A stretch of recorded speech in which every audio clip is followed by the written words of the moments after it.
Api menjilat rak kayu lapak itu dengan rakus, mengganjeskan satu-satunya sumber penghidupan Pak Wiryo menjadi abu di bawah matahari yang perlahan tenggelam. Sementara warga bersorak marah, melempar tuduhan tanpa memberi ruang untuk membela diri. Dan di tengah kepulan asap serta tatapan penuh kebencian, sang kakek hanya berdiri diam, memeluk luka yang tak terlihat, tak berkata sepatah pun, seolah tahu yang terbakar hari itu bukan hanya lapaknya, tapi juga nama baik yang ia jaga sepanjang hidupnya selama ini. Sahabat semuanya, sebelum kita lanjutkan cerita ini, silahkan tulis di kolom komentar dari mana sahabat menonton video ini. Jangan lupa bantu support channel ini dengan klik tombol subscribe, like, dan share. Semoga kebaikannya dibalas dengan kemudahan dan dikabulkan semua hajatnya. Amin ya robbal alamin. Terik matahari menyelinap di antara celah dedaunan pohon mahoni yang berjajar di sisi jalan Desa Sukasari. Suara gesekan daun kering yang tertiup angin berpadu dengan gemerisik sandal-sandal jepit warga yang heler mudik di jalan tanah berdebu. Desa itu tampak hidup, seperti biasa ramai tapi sederhana, gaduh tapi bersahabat. Di bawah naungan kain terpal yang sudah lusuh dan penuh tambalan, berdirilah sebuah lapak kecil milik Pak Wiryo.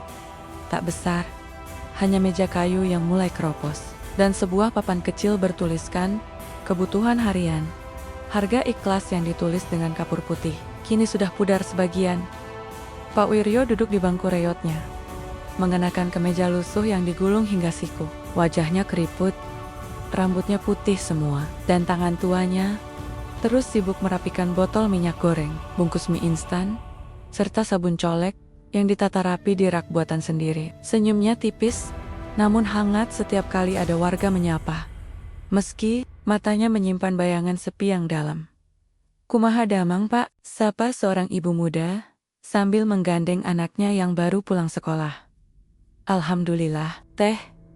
Hatur nuhun, jawab Pak Wiryo sambil memberikan sebungkus permen dengan kiuma-kiuma kepada si anak kecil. Hampir semua orang mengenalnya. Ea Tek Bono bicara, namun selalu hadir ketika ada yang butuh pertolongan. Saat bayi tetangganya sakit dan harus ke puskesmas, Pak Wiryo yang mengantar. Ketika pemuda-pemudi butuh kursi tambahan untuk hajatan, Pak Wiryo meminjamkan bangku-bangku kayu miliknya yang tinggal 3 biji. Ia selalu hadir, walau tak pernah banner-banner dilihat. Namun, di balik kebaikan dan senyum tuanya, tak ada yang banner-banner tahu siapa Pak Wiryo. Ia tinggal sendirian di gubuk kecil, tak jauh dari lapaknya, tanpa istri, tanpa anak. Orang bilang istrinya sudah lama meninggal. Ada juga yang bilang mereka tak pernah punya anak. Tidak ada yang benar-benar tahu karena Pak Wiryo sendiri tak pernah bercerita. Desa Sukasari adalah desa kecil yang terpencil, namun damai. Hidup berputar dengan ritme yang sama setiap harinya. Ada pasar kecil di ujung timur, sawah luas membentang di selatan, dan di tengah-tengahnya, rumah-rumah kayu berdiri rapat, dihiasi pagar bambu dan tanaman bunga kertas yang bermekaran. Kepala dusunnya, Pak Gunarto, adalah orang yang disegani. Anaknya Bram baru pulang dari kota beberapa bulan lalu. Konon, dia bekerja di perusahaan besar dan sering pamer barang-barang mewah. Dan disinilah semuanya mulai berubah. Pagi itu, sumbang mulai terdengar. Bisik-bisik tetangga yang biasanya hanya membahas harga beras atau cuaca mendung, kini beralih pada satu topik. Pencurian. Kamu dengar belum? Jam tangan Bram hilang, katanya. Iya, katanya mahal banget, Leh, dari Jakarta. Pokoknya bukan jam biasa. Serius? Siapa yang ngambil? Enggak tahu. Tapi katanya terakhir kelihatan pas dia mampir beli korek di lapaknya Pak Wiryo. Pelan, tapi pasti, tudingan mulai mengarah. Seseorang melihat Bram memang sempat berbincang sebentar dengan Pak Wiryo sehari sebelumnya. Ia sempat meletakkan tas di atas meja lapak. Entah bagaimana, jam tangannya hilang tak lama setelah itu. Dan karena tak ada orang lain di sekitar lapak, kecurigaan pun tumbuh liar seperti semak belukar. Pak Wiryo tidak tahu apa-apa.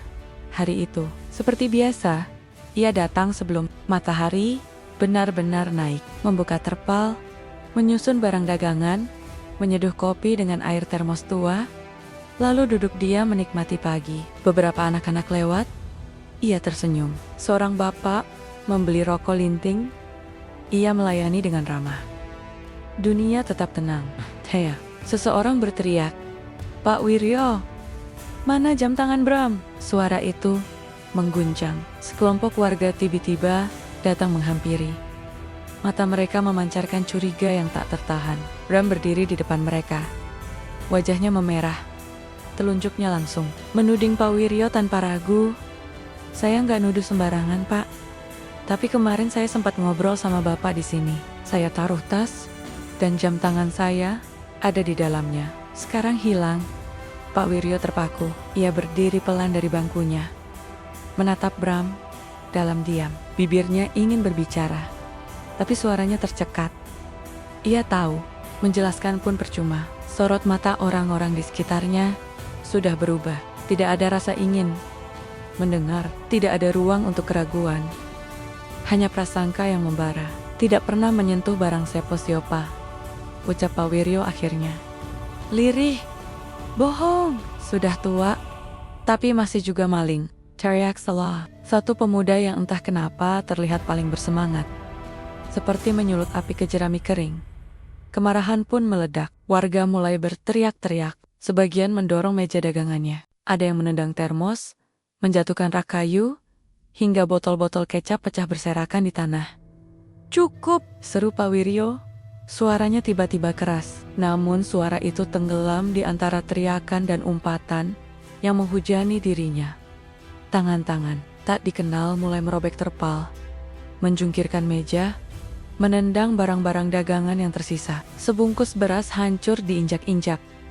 Roti kering dilempar ke got. Dunia Pak Wiryo yang kecil dan sederhana, hari itu runtuh dalam hitungan menit.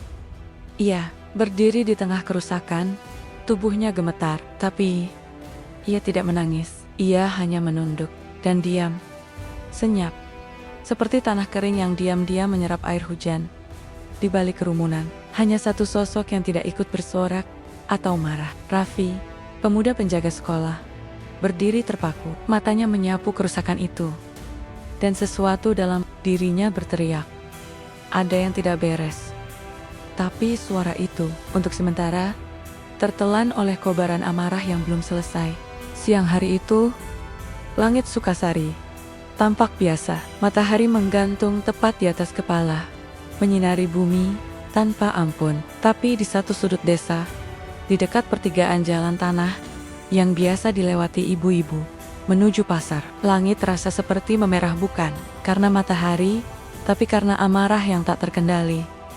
Lapak milik Pak Wiryo kini tak lebih dari puing. Meja kayu yang dulu berdiri setia melayani pembeli, kini hancur terbelah dua. Terpal robek menghitam, tergantung tak berdaya. Dan di tengahnya, api kecil masih menyala, menghabisi isi sisa plastik dan kardus yang belum sempat diselamatkan. Asapnya tidak menjulang tinggi, tapi cukup membuat dada sesak dan mata perih.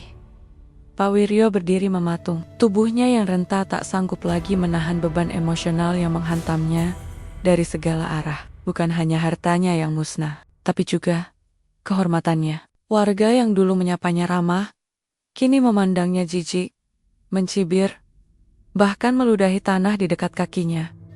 "Sudah, pergi saja dari desa ini, sebelum semuanya tambah marah," bentak seorang bapak yang biasanya meminjam minyak tanah darinya. Tiap minggu, Pak Wiryo tidak menjawab. Ia hanya menatap satu persatu wajah yang ia kenal selama puluhan tahun, wajah-wajah yang pernah tertawa bersamanya, makan bersama saat syukuran, menangis bersama saat ada warga meninggal. Tapi Harriet, semua berubah.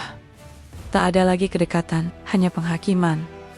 Dengan langkah gontai, ia berjalan menjauh, tak membawa apa-apa, hanya pakaian di badannya dan satu kantong plastik berisi barang-barang kecil yang sempat ia selamatkan dari kobaran api. Tidak ada satupun warga yang mencoba menghentikannya. Bahkan tidak ada yang sekadar bertanya, "Benarkah kau melakukannya?" Tidak ada. Di balik kerumunan yang mulai bubar, Raffi berdiri diam. Wajahnya tegang, keringat membasahi pelipisnya, bukan karena panas, tapi karena hati dan pikirannya yang bergolak. Ia mengenal Pak Wiryo. Sejak kecil, lapak tua itu adalah tempatnya jajan es lilin dan bercerita tentang cita-cita. Tidak sekali dua kali, ia melihat Pak Wiryo membantu warga tanpa meminta imbalan. Dan hari itu, semua kebaikan itu dihancurkan begitu saja karena satu tuduhan. Raffi merasa ada yang tidak beres. Terlalu cepat warga memutuskan, terlalu mudah mereka percaya pada satu cerita. Tanpa bukti nyata, ia memang hanya penjaga sekolah desa. Tapi hatinya tak bisa diam melihat ketidakadilan seperti ini. Malam itu, setelah suasana desa mulai tenang, Raffi duduk di depan rumahnya, menatap langit kosong, sambil mengingat kejadian siang tadi. Hatinya terasa berat. Ia memutuskan untuk mendatangi beberapa warga yang tadi terlihat paling keras menuduh untuk bertanya lebih lanjut, namun hasilnya mengecewakan. Udah jelas-jelas dia yang terakhir ketemu Bram. Raf, masih mau bela dia? Bram, anak kepala dusun. Masa iya bohong? Lagian siapa lagi pelakunya? Kita udah cukup sabar, jangan bikin ribet, ya. Berkali-kali Raffi mencoba membuka pembicaraan. Berkali-kali pula ia dihadapkan pada tembok bisu. Warga menutup diri, entah karena takut atau memang tidak peduli. Sementara itu, di pinggiran hutan kecil yang membatasi desa dengan perbukitan, Pak Wiryo menggelar tikar di sebuah gubuk tua bekas pos ronda yang sudah lama tak dipakai. Angin malam masuk tanpa penghalang, udara dingin menggigit tulang. Ia hanya beralaskan jaket tipis pemberian seseorang bertahun-tahun lalu. Tak ada pelita, tak ada api unggun, hanya sunyi dan suara jangkrik yang terdengar bersahutan. Perutnya kosong, tapi ia tidak mengeluh. Matanya menatap langit yang hitam pekat, dan untuk pertama kalinya setelah bertahan-tahan, air matanya mengalir diam-diam. Bukan karena kehilangan barang dagangan, tapi karena kehilangan tempat yang ia anggap rumah. Kehilangan rasa percaya, dan yang paling menyakitkan, kehilangan harapan bahwa orang-orang masih punya hati.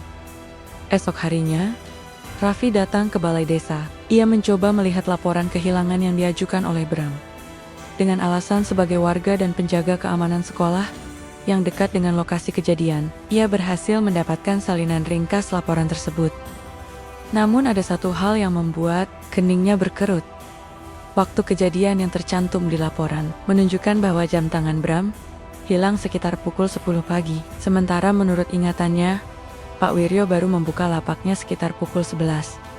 Raffi mengingat jelas, karena saat itu ia sedang mengantar buku ke sekolah dasar dan sempat menyapa Pak Wiryo di jalan. Bahkan ia sempat membantu membuka tali terpal. Kenapa jam hilang pukul 10? Tapi Pak Wiryo baru datang setelahnya, gumamnya pelan. Pertanyaan itu menempel kuat di kepalanya. Raffi merasa ada yang tidak cocok, dan ia tahu ini bukan saatnya. Diam, dengan salinan laporan di tangan, ia kembali ke rumah dan mulai mencatat semua yang ia tahu, nama-nama yang terlibat, waktu kejadian, dan semua percakapan yang ia dengar. Langkah kecil itu, diam-diam, menjadi awal dari pencarian kebenaran yang jauh lebih besar dari dugaan siapapun. Dan malam itu, di balik tumpukan buku dan secangkir kopi dingin, Raffi berjanji pada dirinya sendiri. Kalau memang Pak Wiryo tidak bersalah, aku akan buktikan. Tak peduli siapa yang harus ia hadapi. Malam di pinggiran hutan Sukasari begitu sunyi. Bintang-bintang bertaburan di langit luas, tapi sinarnya seolah tak mampu menembus pekatnya kegelapan yang merayap di dasar tanah. Angin hanya sesekali bergerak, membawa bau lembab dari rerumputan basah dan tanah yang mengendap dingin.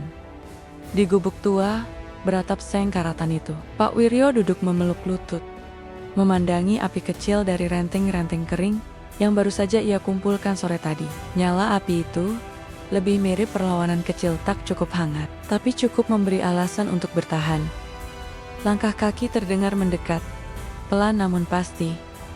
Pak Wiryo tak menoleh, ia sudah mendengar suara itu sejak dari kejauhan. Tidak semua orang bisa menyusuri jalan setapak itu tanpa menginjak ranting kering atau membuat suara gaduh. Tapi langkah itu ringan. Hati-hati, Pak Wiryo, Suara itu menyapa lirih. Pak Wiryo tak menjawab, hanya memandang api. Tangannya tetap diam, tak bergeming sedikit pun. Raffi melangkah masuk ke gubuk. Perlahan, ia tidak membawa banyak barang, hanya senter kecil dan 2 bungkus nasi yang ia beli di warung dekat rumahnya. Saya tahu, Bapak mungkin belum ingin bicara. Tapi, saya nggak bisa diam, Pak. Ucap Raffi, pelan tapi tegas. Pak Wiryo masih diam. Raffi lalu meletakkan 1 bungkus nasi di samping Pak Wiryo dan duduk agak menjauh, menjaga jarak. Beberapa menit berlalu dalam senyap, hanya suara api yang meletup pelan dan serangga malam yang saling bersahutan. Jam tangan itu, ujar Raffi akhirnya, dilaporkan hilang pukul 10. Tapi, saya lihat Bapak baru buka lapak jam 11. Saya ingat betul, karena saya bantu buka tali terpalnya. Pak Wiryo menarik napas. Ia menoleh, tapi tak langsung menatap mata Raffi. Kenapa kamu datang ke sini? Tanyanya. Suaranya parau dan lelah. Karena saya nggak percaya Bapak maling, jawab Raffi tegas. Dan, saya yakin, ini bukan soal jam tangan saja. Ada sesuatu yang lebih dari itu. Pak Wiryo tersenyum miris. Seulas senyum yang lebih terasa seperti luka lama yang menganga lagi. Kamu terlalu muda untuk mengerti, Nak. Kalau memang begitu, bantu saya mengerti. Hening lagi. Lama, angin menyapu masuk lewat celah-celah dinding, membuat nyala api bergoyang kecil. Akhirnya, Pak Wiryo membuka suara. Aku pernah tinggal di rumah itu, rumah yang sekarang dihuni keluarga Bram. Ujarnya pelan nyaris seperti bicara kepada dirinya sendiri. Dulu, aku bukan pedagang, aku guru. Raffi menoleh cepat. Terkejut. Guru, ulangnya tak percaya. Pak Wiryo mengangguk. Perlahan, sorot matanya menerawang jauh. Puluhan tahun lalu, aku mengajar di sekolah dasar desa ini, saat Sukasari belum seramai sekarang. Masih sepi, belum ada listrik. Tapi masyarakatnya hangat. Aku dan istriku datang ke sini sebagai pasangan muda yang ingin mengabdi. Kami tinggal di rumah dinas guru yang berdempetan dengan rumah kepala dusun lama, Gunawan. Raffi menyimak tanpa menyela. Gunawan itu ayahnya Bram? Tanyanya. Ya, jawab Pak Wiryo. Dia dulu kepala dusun dan juga sahabatku. Nada suara Pak Wiryo mengeras sedikit saat menyebut kata sahabat. Tapi kami berbeda. Sangat berbeda. Aku percaya desa bisa maju kalau rakyatnya diberi ruang untuk tumbuh. Pendidikan, akses informasi, diskusi. Tapi Gunawan melihatnya lain. Dia ingin semua tunduk padanya. Diam. Patuh. Pak Wiryo menghela napas panjang. Jemarinya mengusap lutut. Perlahan, saat itu aku mulai aktif menggerakkan warga. Mengajak ibu-ibu membuat koperasi, mengajar anak-anak membaca, bahkan membuat surat permohonan bantuan ke Dinas Pendidikan. Awalnya, semua berjalan baik, sampai warga mulai percaya padaku. Lebih dari mereka percaya pada kepala dusunnya sendiri. Macamnya, kini mulai berkosyok kakak. Dari situ, hubungan kami memburuk. Gunawan merasa terancam. Aku tahu dia menyalahgunakan dana desa, tapi aku tak punya bukti. Aku hanya bisa mengingatkan, tapi dia lebih dulu menyerang. Pelan, tapi mematikan. Aku difitnah. Katanya aku menyebarkan paham yang bertentangan dengan adat. Aku dituduh menghasut warga, merusak tatanan desa. Akhirnya aku diberhentikan sebagai guru. Rumah dinas diambil. Istriku jatuh sakit tak lama setelah itu. Kami hidup dari hasil bertani. Sampai dia pergi selamanya. Raffi menanduk. Cengganya mengepal. Aku tahu Gunawan yang merencanakan semua itu. Tapi aku diam, karena aku tak ingin membalas kebencian dengan kebencian. Kupikir, waktu akan memperbaiki segalanya. Ternyata tidak. Sementara itu, di desa, udara mulai berubah. Sejak lapak Pak Wiryo dibakar, ada rasa yang menggantung di udara. Tak semua warga merasa puas. Beberapa diam-diam mulai bertanya-tanya. Apakah mereka terlalu gegabah? Seorang ibu rumah tangga, yang dulu sering berutang sabun ke Pak Wiryo, kini menangis diam-diam di dapurnya. Seorang bapak tua yang dulu sering diajak ngobrol oleh Pak Wiryo di sore hari, kini tak berani keluar rumah. Mereka ingin meminta maaf, tapi status keluarga kepala dusun membungkam lidah mereka. Apalagi, Bram semakin sering terlihat di balai desa, mengatur ini itu, bersikap seolah tak terjadi apa-apa. Seolah ia korban, dan semua orang harus bersimpati padanya. Tapi dia bukan berarti bodoh. Hati warga mulai resah, dan satu-satu, suara-suara kecil mulai tumbuh dalam hati mereka. Malam semakin larut. Raffi menatap Pak Wiryo yang masih menatap api. "Pak," bisiknya. "Kenapa baru cerita sekarang?" Pak Wiryo menggeleng pelan. "Karena aku pikir semua sudah selesai. Aku pikir, biarlah luka lama itu dikubur saja." Tapi ternyata, suara yang dikubur tidak pernah benar-benar hilang. Ia hanya menunggu waktu untuk keluar.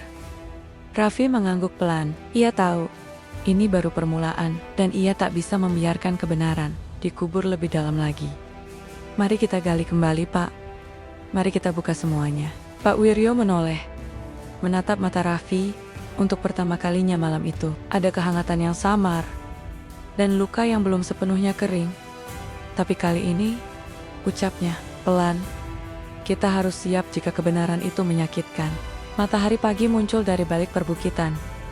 Sinarnya menghangatkan embun yang masih bergelayut di pucuk rumput. Tapi kehangatan itu tak terasa sampai ke dalam dada Raffi. Hari-hari terakhir terlalu berat baginya. Semakin dalam ia menyelami masa. Lalu Pak Wiryo, semakin tajam duri yang ia temukan. Sudah 3 hari sejak pertemuannya dengan Pak Wiryo di pinggir hutan, dan sejak itu, Raffi tak bisa tidur nyenyak. Kata-kata Pak Wiryo terus menggema di kepalanya tentang persahabatan yang berubah jadi pengkhianatan, tentang keheningan yang dipaksakan, tentang luka yang tak pernah benar-benar sembuh. Raffi tahu, ia tak bisa berhenti di tengah jalan. Ia harus menemukan kebenaran, meskipun mungkin tak ada yang siap mendengarnya. Pagi itu, ia menyusuri lorong sempit menuju gudang arsip balai desa. Tempat itu sudah lama tak terjamah. Hanya dibuka saat ada urusan administratif yang benar-benar mendesak. Bau kertas tua dan debu menyambutnya. Saat pintu kayu berderi terbuka, ia membawa senter dan masker kain yang dililit 2 kali ke wajah. Di dalam ruangan itu, tumpukan dokumen tergeletak dalam kardus yang mulai rapuh, dengan tulisan tangan buram yang nyaris tak terbaca. Raffi mulai memilah satu persatu berkas rencana pembangunan desa, pengajuan dana, daftar penerima bantuan, laporan, pertanggungjawaban. Tahun demi tahun, ia telusuri. Tangannya gemetar saat sampai pada satu map coklat bertuliskan Pembangunan Jalan Desa tahun 2010. Ia menarik napas panjang, membuka pelan-pelan. Di dalamnya ada lembaran-lembaran laporan dana yang terlihat janggal. Ada angka yang tidak masuk akal, jumlah yang diajukan terlalu besar. Tapi catatan realisasi jauh lebih kecil. Lembar itu ditandatangani oleh Gunawan, kepala dusun saat itu. Ayah dari Bram. Raffi membaca lembar demi lembar. Beberapa kertas bahkan sudah mulai menguning dan sobek di ujungnya. Tapi satu dokumen membuatnya berhenti sejenak. Sebuah surat dengan tulisan tangan tak dimasukkan dalam map resmi. Tulisan itu rapi, tapi ada goresan tinta yang menunjukkan tangan gemetar saat menulisnya. "Saya, Gunawan, kepala dusun Sukasari," dengan sadar mengakui bahwa terdapat dana pembangunan yang telah saya salah gunakan tanpa sepengetahuan warga dan perangkat desa lain. Kesalahan ini murni keputusan pribadi saya, dan saya siap mempertanggungjawabkan semuanya. Namun, surat itu tak pernah dikirim, tak pernah diumumkan. Tanggal di pojok kanan bawah menunjukkan tahun yang sama saat Pak Wiryo diberhentikan. Raffi menggenggam surat itu erat. Ini adalah bukti bahwa selama ini tuduhan terhadap Pak Wiryo adalah upaya untuk mengubur aib orang lain. Bahwa seorang guru harus dikorbankan demi menyelamatkan nama baik keluarga kepala dusun. Dan kini, anak dari orang itu Bram mewarisi bukan hanya nama, tapi juga arogansi. Sementara itu, Bram mulai merasa gelisah. Sudah beberapa hari ini, ia melihat Raffi lalu-lalang di balai desa, membawa map dan dokumen. Beberapa warga mulai membicarakan hal itu. Bram tahu, penyelidikan ini harus dihentikan sebelum semuanya terbongkar. Ia mendatangi Raffi secara langsung. Pagi itu, di luar sekolah, Raffi, panggilnya. Nada suaranya tenang, tapi sorot matanya menyimpan tekanan. Iya, Mas Bram, jawab Raffi sambil memasukkan map ke dalam tas. Aku dengar kamu sering ke balai desa. Cari apa ya? Arsip. Lama, Mas. Tugas pribadi. Bram mendekat. Senyumnya mengembang tapi dingin. Hati-hati, Raff. Gak semua arsip perlu dibuka. Kadang, ada yang lebih baik tetap dikunci. Kamu ngerti maksudku kan? Raffi menatapnya. Tak gentar. Saya pikir, yang lebih baik dikunci itu penjahat, bukan arsip. Senyum Bram perlahan memudar. Matanya menyipit. Kamu masih muda. Jangan main api. Dan seperti itu saja, ia pergi. Tapi ancamannya tertinggal di udara. Raffi tahu, tekanan akan semakin kuat. Di sisi lain, suasana desa mulai berubah. Warga mulai membicarakan Raffi. Beberapa penasaran, beberapa mendukung diam-diam. Bahkan ada yang berani menyapa Pak Wiryo dari jauh, memberi makanan kecil saat melewat hutan. Namun mereka masih takut. Nama Bram terlalu kuat, statusnya sebagai anak kepala dusun dulu, dan sekarang sebagai tokoh pemuda, membuat banyak mulut terkunci. Tapi, hati mereka mulai retak.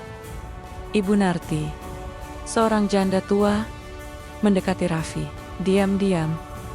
Dulu, saya pernah dengar, Pak Wiryo diperlakukan gak adil, tapi waktu itu, kami semua disuruh diam. Katanya kalau ribut, bantuan desa bisa dicabut. Saya takut, Nak. Sekarang ibu masih takut? Tanya Raffi. Ibu Narti menatap langit, lalu pelan. Sekarang, saya cuma takut kalau kebenaran gak pernah muncul. Sore, menjelang malam, Raffi kembali ke rumah.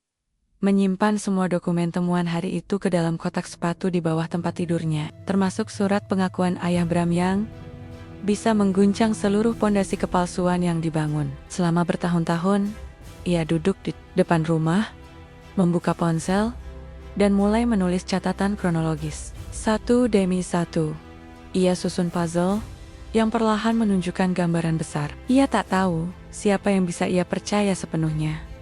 Tapi ia tahu satu hal. Kebenaran sudah terlalu lama dikubur, dan ia harus menjadi orang yang menggali kembali. Namun, malam itu, Raffi tidak pulang ke rumah. Keesokan harinya, ibunya panik. Pintu kamarnya masih terkunci.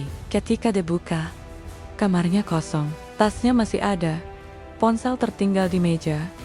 Tapi Raffi menghilang. Kotak sepatu di bawah tempat tidur terbuka, dan isinya sudah kosong. Surat itu bukti satu-satunya lenyap tanpa jejak. Dan desa Sukasari, yang selama ini sunyi oleh kebohongan, kembali bergetar. Oleh pertanyaan baru. Kemana Raffi? Hari ketiga tanpa kabar dari Raffi, desa Sukasari mendadak lebih sunyi dari biasanya. Seperti sedang menahan napas, dalam kekhawatiran yang belum menemukan bentuk. Ibunya sudah ke sana kemari mencari, melapor ke kepala dusun, ke balai desa, bahkan sampai ke musola dan waring-waring kecil, tempat Raffi biasa duduk sore. Tak satu pun yang tahu di mana Raffi berada, kecuali satu orang yang diam-diam menyimpan jawabannya dalam dada. Bram duduk di teras rumahnya, menyilangkan kaki sambil menatap senja. Matanya gelap, wajahnya kaku. Di dalam pikirannya, pertarungan antara ambisi dan ketakutan terus bergolak. Ia tak mengira Raffi akan menggali sejauh itu. Tak menyangka akan menemukan surat itu surat kutukan dari masa lalu yang telah dikubur oleh ayahnya sendiri. Harusnya dia tahu tempatnya. Gemam Bram, dingin, di sebuah rumah tua tak terpakai di tepi desa. Raffi terbaring lemas di atas lantai berdebu. Kedua tangannya terikat di belakang punggung. Mulutnya dilakban. Ia sadar penuh, tapi tubuhnya tak sanggup bergerak bebas. Pintu kayu diganjal dari luar. Hanya celah kecil yang memberi masuk cahaya. Dua lelaki penjaga berdiri di luar. Bram, bukan preman, bukan pembunuh. Hanya warga biasa yang dibayar cukup untuk menutup mata dan hati. Raffi merintih pelan. Tubuhnya pegal, tenggorokannya kering. Tapi pikirannya masih jernih. Ia tahu, waktu berpihak padanya. Selama warga tahu, kemana harus mencari. Sementara itu, di pinggiran hutan, Pak Wiryo sedang membersihkan sisa daun kering di depan gubuk. Seorang anak kecil berlari mendekat, sambil terengah-engah. "Pak, ibunya Raffi nyari Bapak. Katanya Raffi hilang." Pak Wiryo tersentak. Wajahnya langsung berubah pucat. Ia menatap anak itu serius. "Sudah berapa hari?" "3 hari, Pak. Tapi semalam ada yang bilang terakhir lihat Raffi ke arah rumah kosong dekat sawah tua." Pak Wiryo mematung. Rumah kosong itu dulu rumah gudang lama yang pernah ia kenal saat masih mengajar. Sekarang sudah hampir roboh. Tak terpakai tempat yang sempurna untuk menyembunyikan seseorang. Ia tak menunggu lama. Dengan langkah cepat, ia meninggalkan gubuk dan berjalan ke desa. Di tengah kekacauan itu, sebuah suara akhirnya muncul dari tempat tak terduga. Pak Harto, lelaki sepuh yang hidup menyendiri di rumah kecil dekat sungai, mendatangi balai desa dengan langkah goyah. Ia membawa selembar kertas tua yang sudah lusuh dan hampir sobek di tepinya. "Ini bukan urusanku dulu," ucapnya dengan suara bergetar. "Tapi saya tahu semua itu salah. Dan saya juga salah karena diam." Warga yang berkumpul di sekitar balai desa mulai merapat, mendengarkan. "Saya dulu bendahara pembangunan waktu Pak Gunawan jadi kepala dusun. Saya tahu dana itu diselewengkan. Tapi saya takut dicap pembangkang, takut kehilangan keluarga, maka saya diam. Dan ketika Pak Wiryo dijadikan kambing hitam, saya ikut menunduk." Suasana berubah hening. Beberapa warga mulai menoleh satu sama lain. Bingung, panik, marah terhadap siapa saja yang dulu berperan dalam kebungkaman itu. Pak Harto menatap semua yang hadir. "Sekarang, saya minta kalian jangan diam lagi." Berita tentang pengakuan Pak Harto menyebar cepat. Dalam waktu 1 jam, puluhan warga berkumpul. Mereka mulai menggiring langkah ke rumah Bram, membawa senter, obor, dan pertanyaan yang tak bisa dibungkam lagi. Pak Wiryo tiba di desa saat masa mulai berdatangan. Ia langsung menghampiri Pak Harto. "Raffi, kamu tahu di mana dia?" Pak Harto mengangguk pelan. "Ada yang bilang dia disekap di rumah tua dekat sawah. Saya rasa itu benar." Tanpa pikir panjang, Pak Wiryo mengajak 5 orang pemuda dan langsung berlari ke arah rumah kosong itu.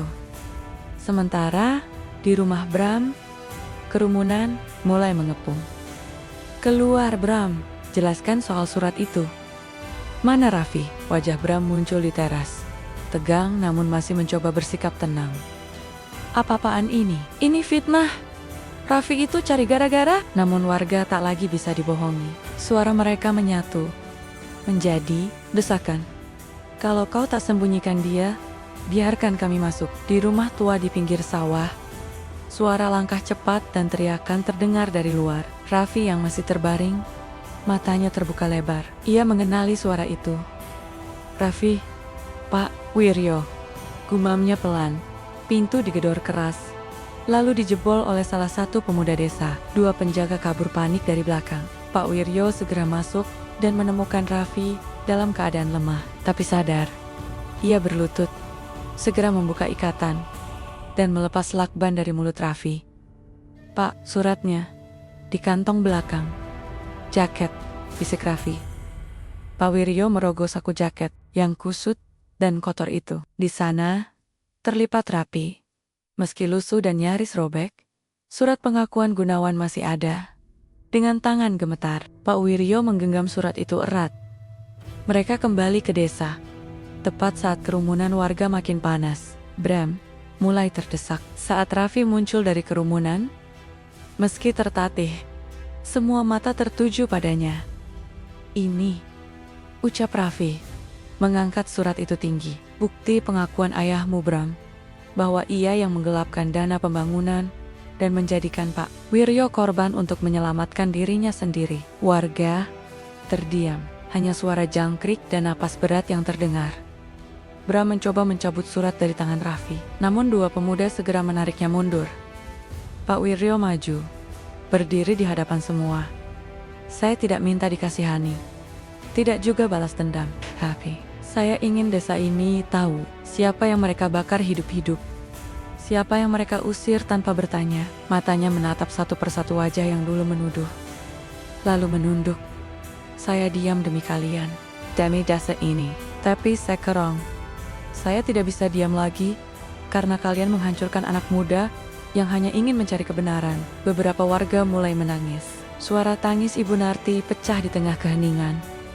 Pak Harto berdiri mendekat, menatap Bram. Waktunya, kamu mengakui semuanya, nak. Cukup sudah kebohongan ayahmu menelan banyak jiwa. Jangan ulangi dosa yang sama. Bram terdudak, tangan gemetar. Untuk pertama kalinya, wajah kerasnya runtuh. Raffi menatapnya tajam, lalu menoleh ke arah warga. Yang terjadi bukan hanya soal surat, ini tentang siapa kita dan apakah kita masih punya keberanian untuk mengakui kesalahan. Dan malam itu, di bawah langit desa Sukasari yang kembali gelap, kebenaran akhirnya menemukan tempatnya. Dari reruntuhan lapak, dari suara yang dikubur, dan dari luka yang dibungkam, cahaya mulai muncul meski belum sepenuhnya terang, tapi cukup untuk menerangi langkah awal. Pagi di desa Sukasari tak lagi terasa sama. Udara segar masih menyapa dari balik perbukitan. Embun masih bertengger di ujung dedaunan, dan ayam-ayam masih berkokok seperti biasa. Namun, ada sesuatu yang baru di udara. Sebuah kelegaan yang dulu tertahan, kini perlahan menyusup ke setiap sudut kampung. Kebenaran telah menemukan jalannya. Semalam, setelah surat pengakuan itu dibacakan di depan seluruh warga, kepala desa yang baru, Pak Lurah Rino, mengambil tindakan cepat. Bram, yang selama ini melindungi warisan kelam ayahnya dengan kebohongan, dicopot dari jabatannya sebagai ketua Karang Taruna dan diserahkan ke pihak berwajib. Meski ia sempat menolak, bukti yang dikantongi warga dan pengakuan beberapa tokoh tua desa membuat tak ada celah untuk mengelak hari itu juga. Untuk pertama kalinya dalam puluhan tahun, nama Pak Wiryo disebut kembali secara resmi di balai desa. Pak Wiryo tidak hadir saat pengumuman itu disampaikan. Ia kembali ke gubuknya di pinggir hutan, enggan melihat euforia warga yang dulu melemparinya batu, yang membakar lapaknya tanpa bertanya. Meski luka batinnya tidak lagi berdarah, bekasnya terlalu dalam untuk dihapus. Dalam semalam, Raffi yang datang pagi-pagi ke gubuk itu membawa kabar. Bapak, warga sudah minta maaf. Mereka membangun kembali lapak Bapak dengan uang iuran dan bahan sumbangan. Kalau Bapak mau, bisa kembali ke desa. Pak Wiryo diam cukup lama sebelum menjawab. Raffi, aku bersyukur kalian tahu kebenarannya. Tapi hatiku tak bisa tinggal di tempat yang pernah membunuhku secara perlahan. Bukan desa ini yang membunuh Bapak, sahut Raffi lirih, tapi ketakutan dan kebungkaman orang-orang di dalamnya. Sekarang, mereka sudah berani. Itu semua karena Bapak. Pak Wiryo menatap Raffi. Ada rasa bangga di matanya. Jelas, ia melihat bayangan dirinya di masa muda ketika idealisme masih menyala. Sebelum dihantam oleh realitas yang pahit, hari-hari berikutnya berjalan cepat. Warga mulai membenahi wajah desa. Tak hanya membangun kembali lapak kecil milik Pak Wiryo, tapi juga memperbaiki bagian-bagian desa yang selama ini dibiarkan terbengkalai. Papan pengumuman diperbarui, ruang serbaguna dicat ulang, bahkan taman kecil dekat musola dibersihkan dan ditanami bunga. Namun yang paling mengharukan adalah rumah baca kecil yang didirikan oleh Raffi dan beberapa pemuda lain. Mereka mengubah gudang tua bekas kandang sapi di pinggir lapangan menjadi tempat sederhana dengan rak buku kayu, tikar, dan dinding yang dihias lukisan anak-anak di atas pintu. Terpampang papan kayu sederhana bertuliskan Rumah Baca Wiryo, tempat belajar, dan mengingat warga datang bergantian menyumbang buku. Bahkan ada yang memberi mainan edukatif. Anak-anak desa mulai berkerumun setiap sore, membaca, menggambar, belajar huruf-huruf. Pak Wiryo tidak pernah meminta itu, tapi saat Raffi mengajaknya datang, ia tak bisa menolak. Sore itu, Pak Wiryo berdiri di depan rumah baca. Ia menyentuh papan, nama itu dengan ujung jarinya. Wahanya dayem. Tapi ada cahaya yang perlahan menyelinap ke dalam matanya. Cahaya yang sudah lama padam, kini mulai menyala kembali. Di dalam, Raffi sedang membacakan cerita rakyat kepada sekelompok anak kecil yang duduk melingkar. Mereka tertawa, menirukan suara hewan, dan menatap Raffi dengan mata berbinar. Beberapa di antara mereka bahkan mengangguk-guk. seolah mengerti dunia yang baru saja dibuka lewat halaman buku. Pak Wiryo tak masuk. Ia hanya duduk di bawah pohon besar yang berdiri tak jauh dari sana. Pohon itu sudah ada sejak dulu, sejak ia masih menjadi guru muda di desa ini. Dulu, ia sering mengajak murid-murid duduk di bawahnya, bercerita tentang bintang, tanah, dan cita-cita. Kini ia kembali ke tempat itu, tak sebagai guru, tak juga sebagai pedagang, tapi sebagai saksi. Saksi bahwa kebaikan yang dibungkam tak akan mati. Ia hanya tidur sebentar, menunggu waktu yang tepat untuk bangkit dan berjalan kembali di sekelilingnya. Tawa anak-anak melayang ke udara. Angin sore membelai rambut putihnya yang acak-acakan. Ia memejamkan mata sejenak, menghirup dalam-dalam udara Sukasari yang sudah tak lagi bau kebencian. Dan untuk pertama kalinya setelah sekian lama, ia tersenyum.